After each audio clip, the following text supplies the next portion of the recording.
Now it's time for TIPisodes with quick tips you should know.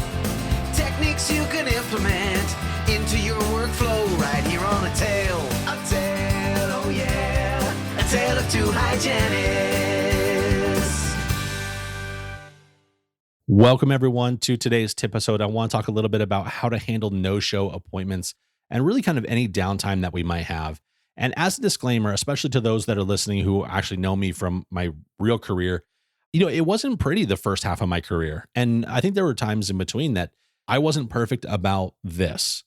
But what I'm hoping is that, especially if you're one of those people, that rather than being like, oh, Andrew, like, yeah, you were crap at this, you can appreciate how much I've learned and grown since you knew me, since I've worked with you. Because definitely we all have faults, and I like to share my faults with the world in hopes that everyone will learn something about it. Or maybe you'll be like, wow, office, look at this fool Andrew. Aren't you so lucky to have me instead of this guy over here? Either way, I hope that you will enjoy the TIPisode today. And as I am known to do, it starts off with storytelling, right?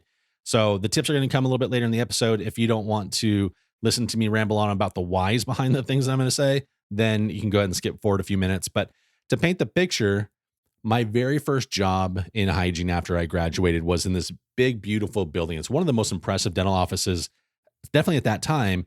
But even until today, I think it's one of the most beautiful buildings, high tech, brand new. And it really catered to pediatric patients mostly. But we saw on another side some older teens and adults as well. So in the waiting room, if you can imagine this, it was like a dream for any kid that needed any sort of dental work. There was a small movie theater with these padded benches for the kids to watch shows. There was like this cave building thing or room thing that had Xboxes to play in. There was another room that was, I think it was all glass and almost like a cathedral type thing. And inside it had all these padded toys for little kids to climb on. So even if they fell off, they wouldn't get hurt. They really catered to the children very well. But also for the adults, especially if you were a parent dropping your kid off, well, not really dropping your kid off, but taking the, as they were being taken back, there was a coffee shop right next door that was part of the building, but it was through these doors. And then as we called the patients back, it depended on if we were calling them to the pediatric side or the adult side. So, imagine walking back and you have this central location that has like the pan machine and also has sterilization. But then to the left-hand side was this wing that was for pediatrics. And then if you go around the corner on the right-hand side, it was the wing that was for adults. And there was also an ortho bay on that right-hand side. It was huge.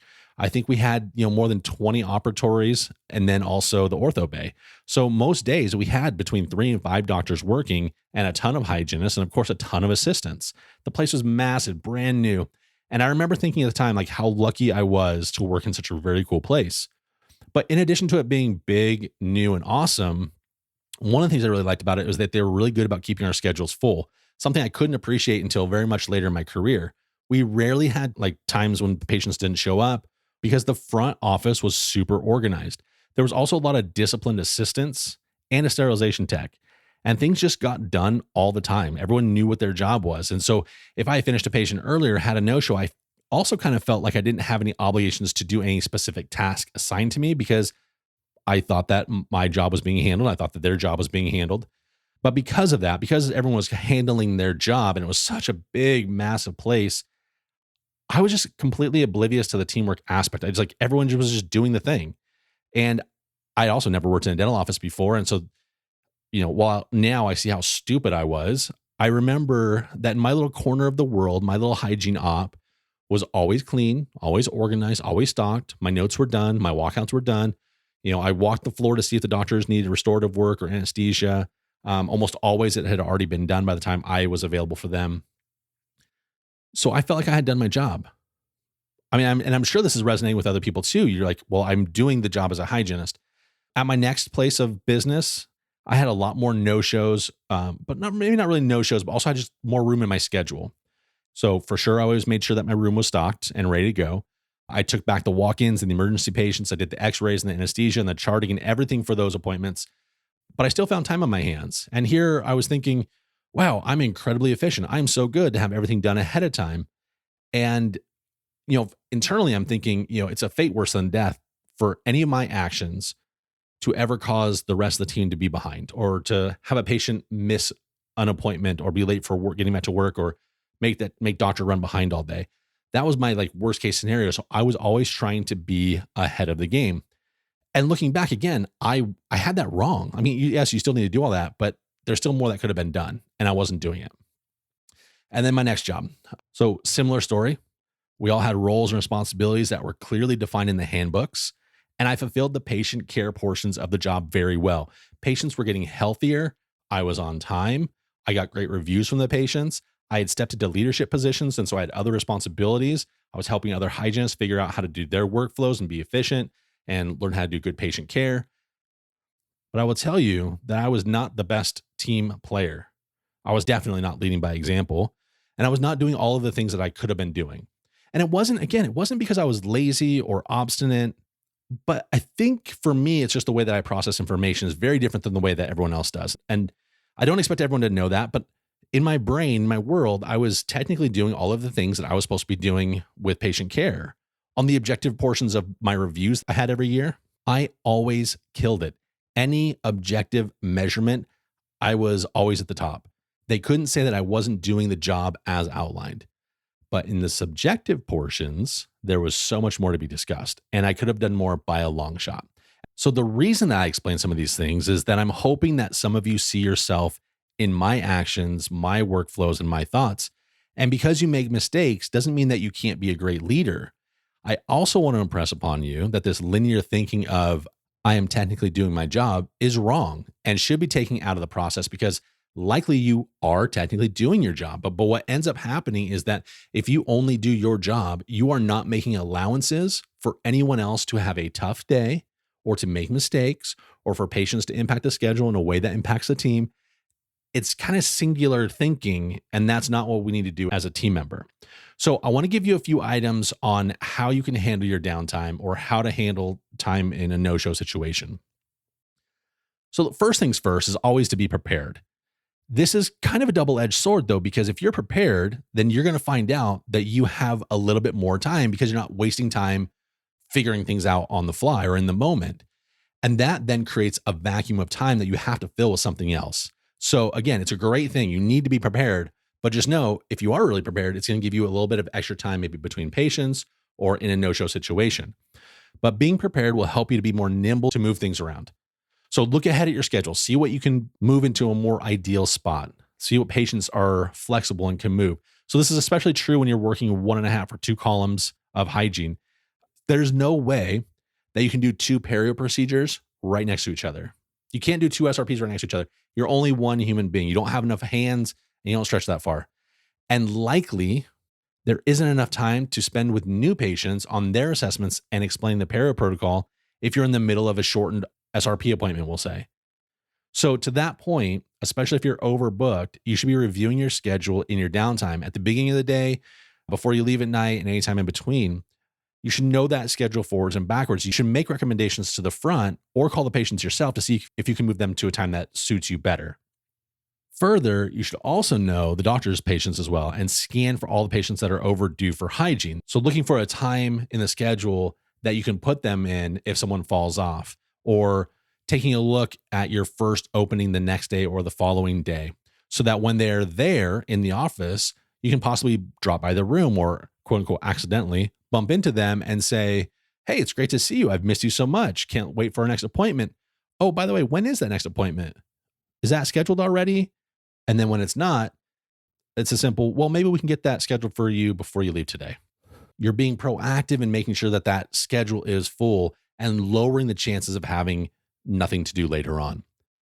Another thing, this is a simple one. It's in all of the listicles of what to do when you have downtime, but it's sharpening your instruments. I love American Eagle XP instruments, but it's the same thing. Having those makes it so that I have one less box to tick on my to-do list. So it creates a vacuum of extra time that I have that maybe other hygienists don't have. And that time, again, needs to be filled by something. Now, this is not being sponsored by American Eagle XP. However, I will stake my whole entire career on sharpen free instruments. It really is that much of a game changer. I spent between $600 and $1,000 each year on instruments because I really enjoyed not having to sharpen ever. And for those of you that are sharpening, remember, you need to be sharpening basically between every single patient, especially for the perio patients. And then especially for those instruments that you use the most, your 204Ss, your Montana Jacks, your Universals, your Gracie 1314s and the like, they have to be at least touched up between patients. Now for prophy patients, true prophy patients, not these bloody prophies, not these tenacious calculus, quote unquote, prophy patients, you should be able to space those ones out maybe a little bit longer depending on how much debris you're removing each time. But for our perio patients, we do need to be sharpening a lot more often than most of us are. Another thing that you can do in your downtime is treatment plans. So I would happily take a pay cut to have a treatment plan coordinator assigned to the hygiene department in every office. Someone who can put that treatment plan together, put it all in, get the patient to sign all the forms, take the payment. And then my job is to come in and do the procedures that the patient already accepted and paid for.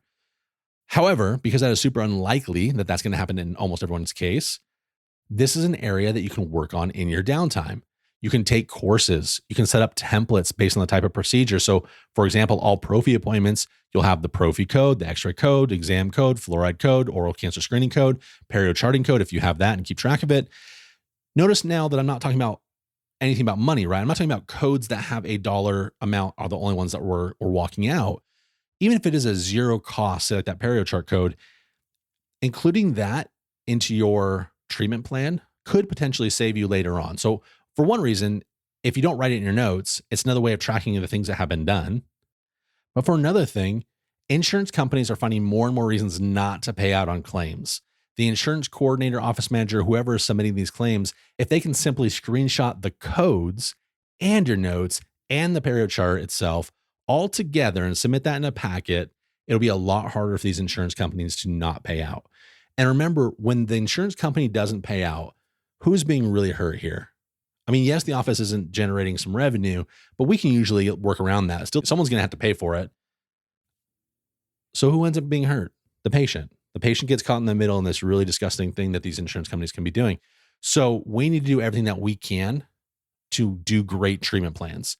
And along with the lines of that whole treatment plan thing, if you have a no-show, follow your dental assistants around a little bit or peek over their shoulder and see what they're entering as restorative treatment. If you don't know that already, you can study. Sometimes they'll have in drawers or in cabinets a cheat sheet for themselves of some of the, crown and bridge codes or restorative codes or denture adjustment codes, whatever it might be. You can also take a look at those and study those as well. So I think those are kind of like the big ones. I'll just quickly go through a list without too many details because these are ones that we've heard 1,000 times. But stock your room, stock your doctor's room, put away product, run the sterilization, and not just your instruments. Break down and set up rooms that the doctor uses. And I know I said I wasn't really going to get into details too much on this one, but I'll be honest, I hated helping the assistants break down the rooms for the doctors. And the reason is because they're super unorganized for me. You think about our tray setup.